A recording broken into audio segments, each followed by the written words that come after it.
Hello, welcome to the last Gardener's World in this series. Of course, we'll be back next spring as usual here at Berryfields. Now, we've put quite a lot of effort into getting the garden sorted out for autumn and also preparing it for winter. We've got more jobs to do today in that line, so it goes into next spring looking really good. But the truth is, however hard you work, the garden can look pretty grim in midwinter.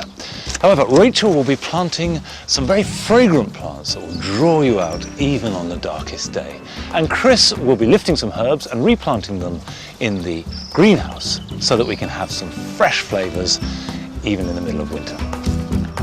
And I'll be visiting a very special garden, Highgrove, where the owner, His Royal Highness Prince Charles, shares my own passion for organic gardening. But first, our £20 border. Now, if you remember, a year ago, I double dug this, added lots of manure, and then in February and March we sowed our seeds and planted the plants out in May. Now, all this strictly for £20, and it was a mixture of annuals and perennials. Now, obviously the annuals, like the Escultia that we've got in here, and the Nigella, have had their day. They've got to go on the compost heap. But the perennials could stay in here if we wanted to keep it.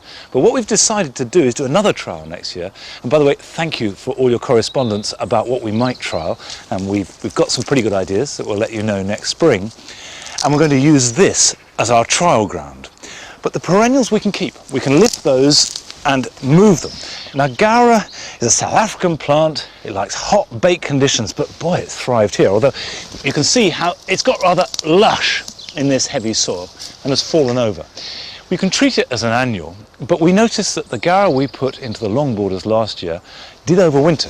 So I've potted some up and I'm going to keep these in the greenhouse, obviously cut them back, and hopefully they'll overwinter and we'll be able to plant them out after the last frosts next spring. I'm also going to try and keep the hollyhocks. Now, to be honest, I've never moved a hollyhock before, but there's no reason why it shouldn't work. But obviously I'll have to cut off the flower heads, which have been fantastic, really good. Right, just cut out the support, take that off, and just cut this down like that to give us a chance. Probably take that flower spike off too. Now, we've got plenty of young growth on there, which if I pot that up, should be okay. They're perfectly hardy, of course, it's just the moving that they might resent.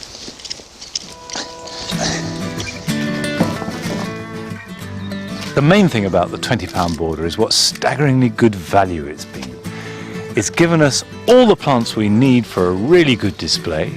We've got plenty left over to plant elsewhere in the garden, lots of addition to the compost heap, and all for under £20.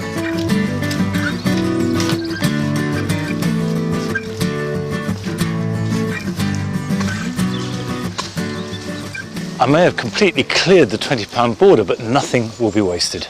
This will go on the compost heap and return to the soil as goodness, and the plants will work their way into different parts of the garden, probably here in the long border somewhere. Now, over the last few weeks, we've been lifting tender plants to store them, to protect them over winter. And that has raised something of a debate, particularly when it comes to eucomis, because there are people who say it's perfectly hardy and will withstand anything our winters have to offer. The thing is, there's neither a correct way to do it. You either leave them in the ground and you might lose some, you lift them, and in some cases they don't like being stored, or it's tricky to store them and it's also extra work. My own feeling is if you've got wet, heavy soil like we have here at Berryfields, it's that combination of wet and cold that tends to do the harm, and I personally feel happier about lifting and storing them. Either way, you just want to do what's best for the plants, and this applies to eucomis, bananas, cannas, gingers, any of the tender plants.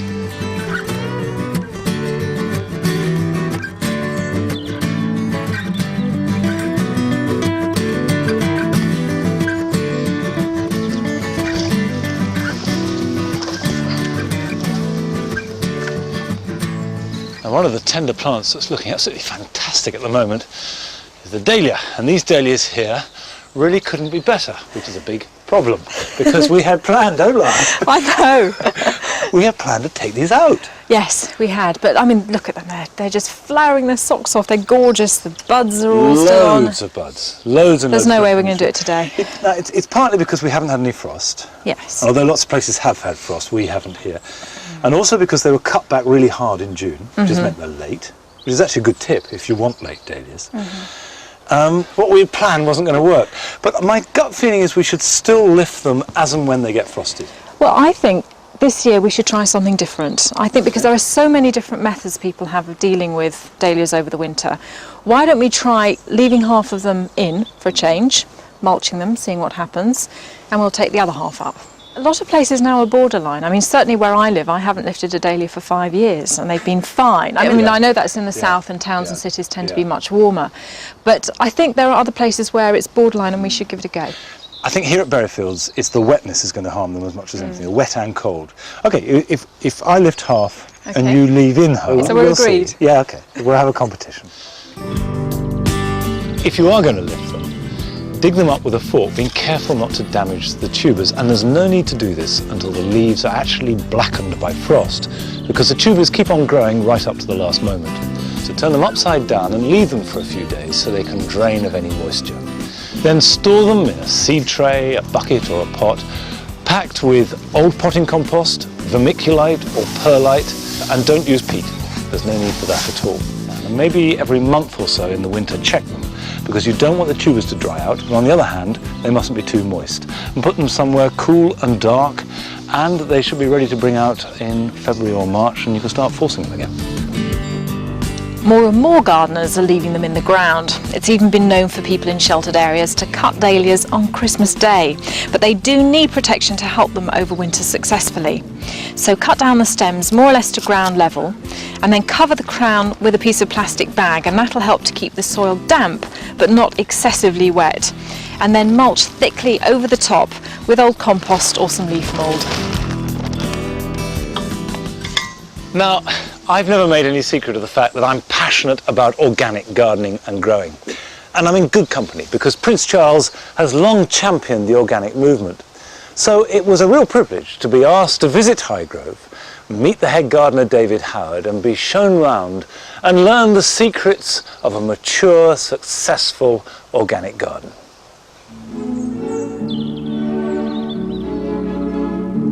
When the Prince of Wales first arrived at Highgrove, he had a dream.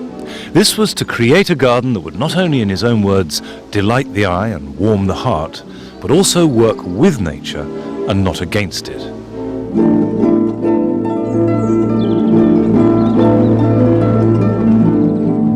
Over 2.5 decades, this 15-acre plot has been transformed into 22 individual areas. Some of the best British designers have had a hand in their creation.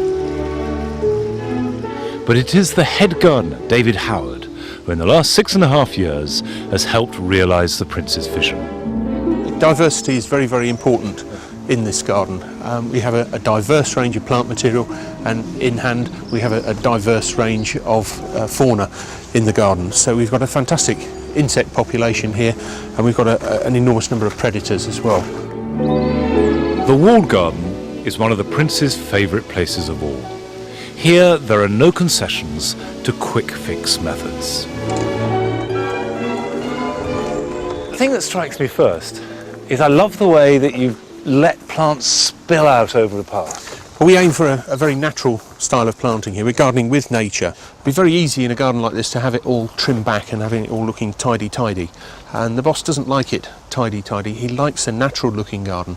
What we take as our ideal is the idea that there hasn't been a gardener along this border for 2 to 3 days. So actually that's a good tip. If you've got a big event coming up and you're tidying the garden, do it 3 or 4 days beforehand, so then it softens a bit. Yes, and even to the extent of mowing the lawn 2 to 3 days before.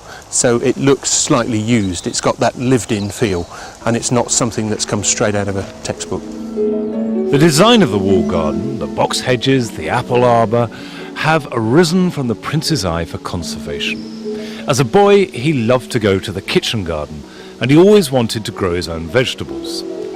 Some of the seed sown here is borrowed from the Heritage Seed Library at the HDRA in Coventry, who preserve endangered varieties. The produce and the seed can't be sold, but can be given back to the library for future generations. An eclectic mix of vegetables you've got here. Well, it is an unlikely mix, except they all have one thing in common. They're seed from the Heritage Seed Library. Right. The EEC have got a national list of vegetable varieties that we should and legally are allowed to grow, and every year there are deletions, and unless somebody grabs hold of those deletions and looks after them, that variety will be lost forever. This here, this squash or pumpkin, is Yes. enormous. This is Lady Godiva. She's been planted right over the back there, but she obviously doesn't like it here because she's heading straight for the door. Certainly is. Even in the best kept organic garden, vegetables can be prone to pests and diseases. But the Prince's attitude is to take the rough with the smooth. And David managed to sustain a healthy balance by keeping pests at a tolerable level. How do you keep them healthy without any chemicals? We do a lot of hand picking, especially with cabbage white butterflies. Yes, there are one or two holes, but I can guarantee that come November we'll be having a good crop of Brussels. You know, if we get a huge problem, then we have to resort to other methods, probably the chemical cupboard. You have a chemical cupboard? I have a chemical cupboard. When was the last time that held anything other than cobwebs? I don't know, long time ago. We have no need for chemicals. We have other methods of pest control. A simple slug trap made out of a piece of roofing slate and some bran-based cereal, and put your bran-based cereal along the edge of the bench like so. Simply put your roofing tile or slate over the top and come back tomorrow morning and the slugs will be on the underside. For this perfect miniature ecosystem to work, the fertility of the soil is of vital importance, which leads us to the very heart of Highgrove, what David calls the altar, and that's the compost heap.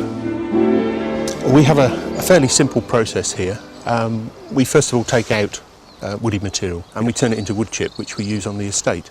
The other thing that we really don't like in our compost heap are autumn leaves. Autumn leaves similarly contain lignins and tannins. These are also complex carbon compounds. They also take a long time to break down because we take them to the dump and leave them for up to 2 years, and in 2 years they convert themselves into leaf mould, which is what we use as our peat substitute. And what we're really left with is a pile of green material, grass clippings, and we all know that if you leave grass clippings in a pile, they go yellow, and very, very quickly it starts to smell. So we take this green material and we balance the carbon-nitrogen ratio, and we do that by adding straw to this, roughly 50-50. So you have your pile of grass clippings, your pile of straw, 50-50 into the heap. A week later, we start the turning process. It's very important to look after those oxygen-loving bacteria, and we do that by turning the heap on a regular basis. And if we turn regularly, we can make good compost out of this material in about 12 weeks in the summer. Despite its rarefied status and its size, it does seem to me that Highgrove exemplifies two main principles of organic gardening that apply to anybody. The first is it doesn't fight nature. It takes what nature wants to do, skillfully manipulates and uses it, and goes with it, makes something beautiful of it. And the second is that if your compost heap is good and your soil is good, then everything above ground will be beautiful and healthy.